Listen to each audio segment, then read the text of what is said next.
Panelist for ESPN, and I'm thrilled to be up here with these fine folks discussing mental wellness and our experience as a collective as athletes. So we got 30 seconds to intro. You lucky I put my phone down. But if you go over 30 seconds, I'm going to bump you. So let's get into the panelists. Here we go, Marcus. Start us off. I'm Marcus Smith II, former 6-year NFL veteran. I'm an owner of the Circle of M, which we unmask the feelings that cause anxiety and depression. I also have a real estate company, but I'm really, truly big on mental health advocate. Outstanding. Well done, friend. Let's go, Tiana. My name is Tiana Madison. I'm a 2-time Olympian, 3-time Olympic gold medalist worldwide. Yes, indeed. Come on. And I am also a licensed social worker. I have a nonprofit called the Stay Gone Initiative to help women escape abusive relationships. And most importantly, I'm here to talk about mental health. All right. Yes. Oh, I like this team. All right, I'm back and I'm sleepy. Former NFL free agent, now doctor and mental health therapist, and I'm sleepy because I'm over 40, so please do not ask me about playing because I've been 17 years ago, and so yeah, we're here to talk about mental health and being athletes. I love it. Excellent. All right. Hi, guys. I'm Priscilla Frederick Loomis. I am an Olympian as well with my girl over here. I represented the country of Antigua and Barbuda. I owned, yes. See, this is why it takes more than 30 seconds. There we go. We got connection. But I own 3 companies. I'm a motivational speaker, and I have a nonprofit supporting single-parent households and supporting women empowerment. But we're here today to talk about mental health. Let's do it. One round of sound for our panelists and to keep Dr. J. Barnett awake. All right, guys, let's just start here on the very basic, I shouldn't say basic in a dismissive way, but the simple yet profound existence and experience of black athletes, right? Often, shout out to LSU, Priscilla, the hat is real cute, but that is not an HBCU. We see you, girl.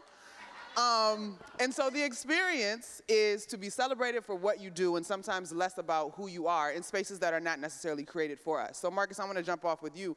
What is sort of the foundational piece to this conversation of mental health as athletes, as black athletes?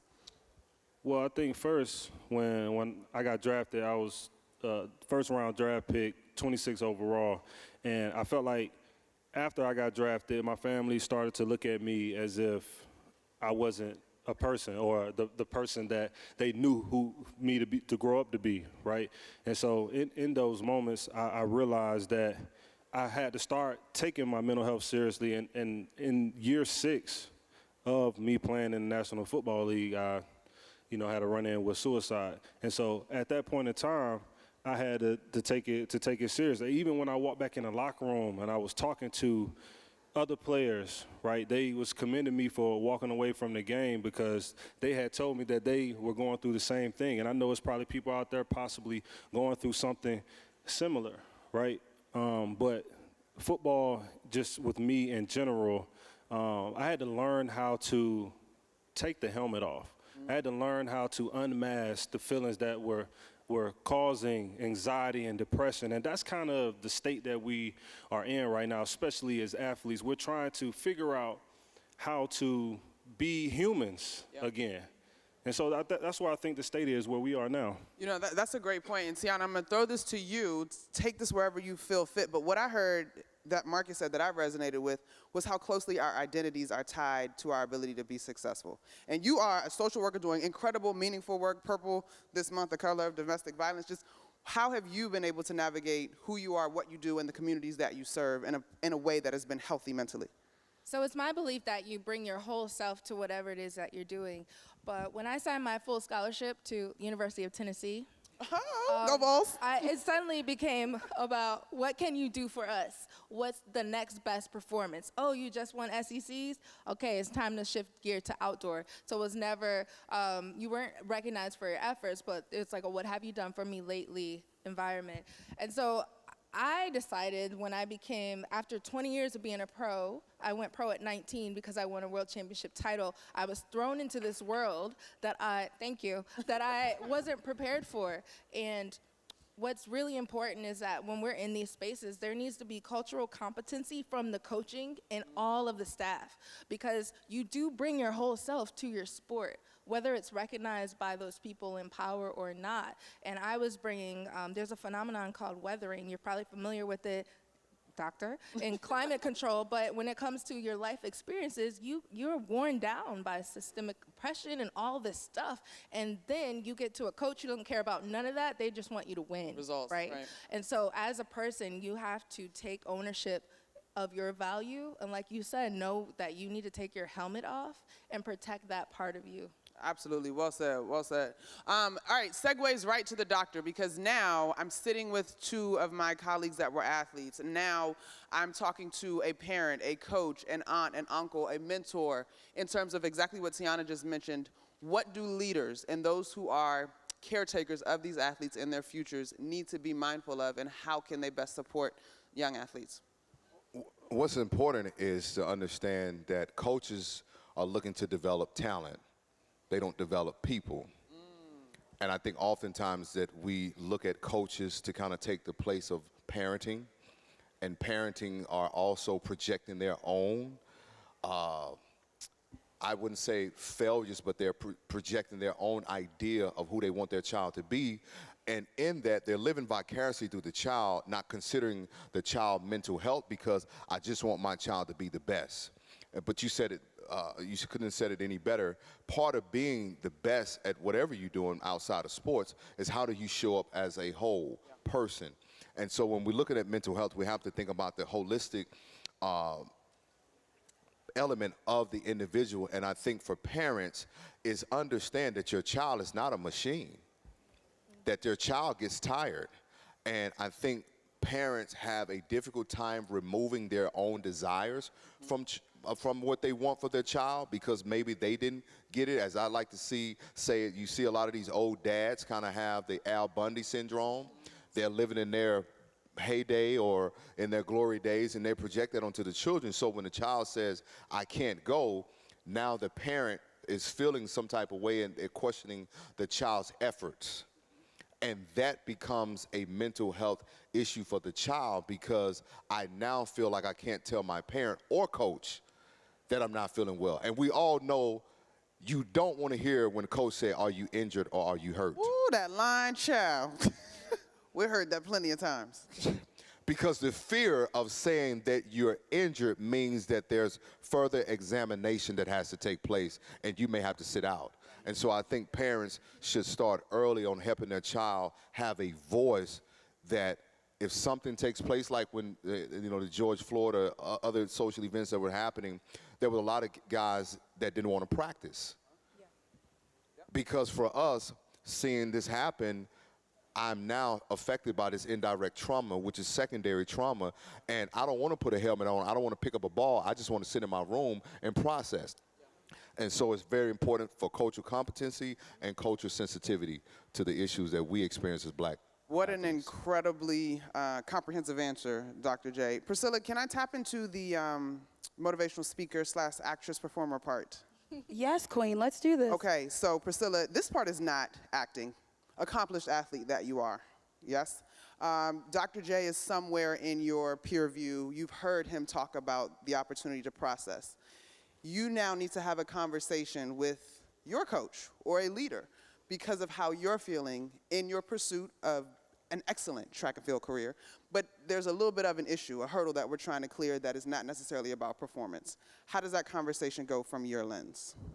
So anytime that you're trying to talk to a coach, and I feel that these days, well, I'm just going to speak from my perspective, all of my coaches were white males. Mm-hmm. And so when you're trying to have a conversation as a black female, a Hispanic black female, to a white coach, it's different. And like you were saying, Doc, these coaches are from back in the day, right? So it's you put on your helmet, you suck it up, and you just keep going. You just keep going. It does not matter. And that's the realm of sport. Yep. Sport is about it. We don't care about if you're second. We care about if you're first. And so having these conversations with leaders or coaches or mentors, I think the best thing to do is to have these coaches and mentors understand who we are, truly, and understand that there is more to sport, because I retired in 2021. Now I have the rest of my life to think about, right? And so I wanted to have an impact. I wanted to be a symbol of God's love. I wanted to be a symbol of courage and tenacity and success, but that also comes from sport, but also what you are outside of sport. So having these conversations and being open and honest, having that leadership, understand what your child, what your athlete is saying, and kind of taking yourself out of the equation, putting them in your shoes and saying, I hear you, I see you, I validate you, let's figure out how you can be the best example and have the best impact for the next generation.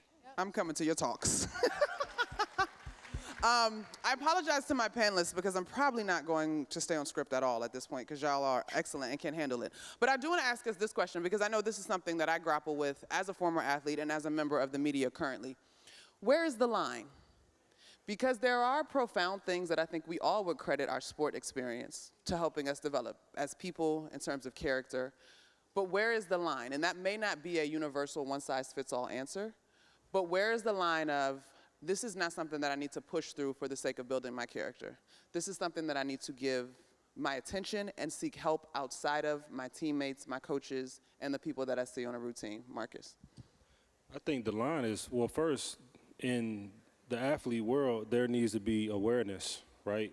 Awareness has to come about, and there has to be more of people like us continuing to speak out about it, right? So players and people can understand what anxiety, what depression, what all of these things look like, right? But at the end of the day, just like you guys were saying, coaches and things of that nature, they're really thinking about one thing only. They're thinking about winning, right? And because they're thinking about winning, they're not necessarily thinking about how you feel. They just want you to be able to push through. So the line is you have to continue to learn and educate yourself on what is going on with you. I'm going to tell you a certain thing that happened to me. The whole time that I was in Philly, when I was with the Eagles, I didn't want to go to the general manager. I didn't want to go to my coaches about how I was feeling. I knew that I was back in the room crying each and every day during camp just because I couldn't get through whatever I was feeling.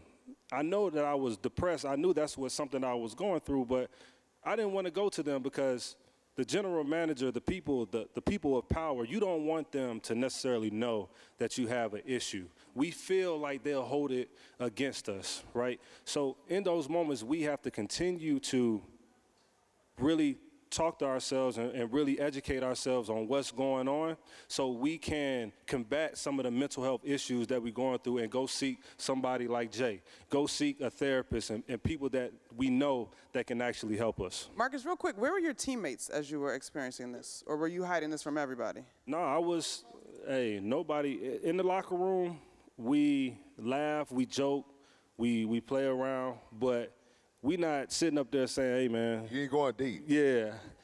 Is that a man-woman thing? Because I feel like I wouldn't have let my team. Would I have known? I think I would have known. Ladies? No, I think I would have. I think I would have picked up on. I think. I don't know. No, I think the biggest thing is, I mean, at the Olympics, nobody knows this, and I guess everybody's gonna know now. I was crying every single day at the Olympics, every single day. I was dealing with sexism and racism and colorism. I was experiencing all the isms, and I was by myself because my teammates really, really discriminated against me. And I had a teammate, I call her my teammate because she was my sister. She represented St. Lucia, and I was like, girl, I can't. And she walked in on me, seeing me cry. She's like, do not handle this by yourself. Do not. This is way too much. So having an ally and a support and a sister, I think that's a man thing. I think y'all love to keep things by themselves. I want to add on to what Priscilla said. I'm going to add on to what Priscilla said because there's a certain level of personal responsibility we have to take in our mental health journeys. Absolutely. There's a certain level of investment. And of course, the ground floor of that is you have to first believe that you're worth the investment in the first place, right? Can you say that one more time, Tiana? You have say to it louder. first believe that you are worth the investment in the first place. So just like the answer to all of life's questions, to your original question is, it depends on where the line is, depends. But for us, it's like, think about where you want to go. Let that always be your North Star. And then you sit back and you say, will pushing through this get me closer to or farther away from that final destination? You want to always have the end in mind. In 2016, even though I came home with 2 gold medals, I lost every single track meet before that. I had to sit out of a few track meets, but because I had the end in mind, I'm going to be Olympic champion, I was able to navigate those decisions throughout the season. And do I like to lose? No. But I was able to keep that end in mind, protect my mental health, and say, I'm going to push through here because it'll get me closer to there. I'm going to hold back here because it will also get me closer to there. Got it. Jay, I know you want to jump in. Well, 'cause going back to what Marcus said, so on Sundays, you see what you see on Sundays, Saturdays, and Fridays. But the locker room is very segregated. Like, it is not as tight as you think. Now, when we cross those stripes, we're going to go to war for each other. But it is not together like that. You will show emotions about the game, but you would not express emotions about your personal issues in that locker room. Okay. That's a no-no. So when a guy has a mental breakdown, it's almost a surprise to some guys, but then there's every other guy in there saying, you better hold it together. Because you're now questioning that if this gets out and it gets to upper level management, your contract is in question, your play is in question, and if your play is in question and you get a mark and you leave, your career is going to be in question, because now he's got this asterisk where he battling bipolar or he battling it. And this is why guys are quiet in professional sports, because I don't know if it's safe for me to actually say it in the locker room, because you guys have that. You do it so well as women, and you have community. But again, men are still struggling in the space, even in sports, to find community. And that's why the average locker room in the NFL, it is one of the loneliest places you will ever see. Wow. Most men are loners in there. I kid you not. All right, so what's the solution? Because I like to have these conversations. We tackle these big topics, but let's move toward the solution, to use Tiana's analogy. Like, what's the solution? Is it for us all to be having more honest conversations about our mental health and mental wellness in our everyday lives, and then it will eventually matriculate into sports being normalized? Like, what's the solution, y'all? How do we add to solving this problem? You share your story. I got to meet and have great conversations with a few of you at my book signing table. I wrote a memoir, Survive and Advance, to speak honestly about the journey, because sometimes we get a little caught up in the highlight reel of like all the wins and never really go into the weeds about the losses. We have honest conversations there, and then we remember we're all sharing a human experience with unique paths. And in the end, we're all just trying to walk each other home. So why would I hold something back that might help you? And so I think, yes, honest conversation is very much part of the solution. Marcus. Yeah, I think it wasn't until I actually walked away from the game in 2019, and when my teammates seen that it went across the screen like, oh, he got released, and they heard that I had dealt with suicide 2 days prior, my teammates actually, like Russell Wilson, these type of guys, they kind of consoled me, right? They were in the locker room, and it kind of almost brought the locker room together, if you will, because some of them actually pulled me to the side and was like, yo, like I was dealing with that 2 weeks ago, right? But it was because that I was vulnerable enough to say, man, like football ain't it right now. I have to do what I have to do for my mental health. And the caveat to that was, I was able to actually see my daughter born that year, right? And then I also was able to go back, sign with the Redskins, and finish my year out. But I had to take time away, just like she was saying. I had an end goal in mind. So for me, the solution is, as a man, really to continue to be vulnerable, speak up about what you may be going through, and is really and truly, it'll help someone else. And we can start that conversation, especially in the locker room. Priscilla?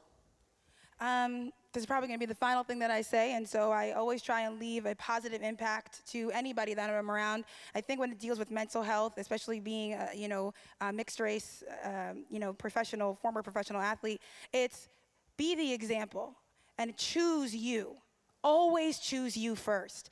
I mean, I was extremely selfish as a track and field athlete. I was a high jumper, which is a one-woman show, right? So I had to put myself first because I was the person there all the time. I have to show up for me. I have to care about my health and my wellness, my spiritual wellness, my body, my mind. So when I cared about me, I was a better example for everybody else. So really taking pride in yourself and showing up for yourself and being authentic and showing yourself that love, which means whatever you need to do to be 100% is what's most important.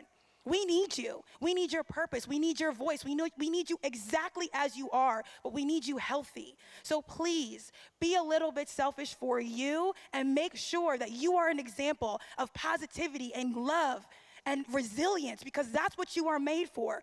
Everybody in this room is meant for excellence, and I want you to understand that. Absolutely. Clap it up to that. Yeah, absolutely. Whew. All right, I know. Dr. J. So you got to take us home now. Good luck. Oh. Take it home. She took it home. What's your cash out? Yeah.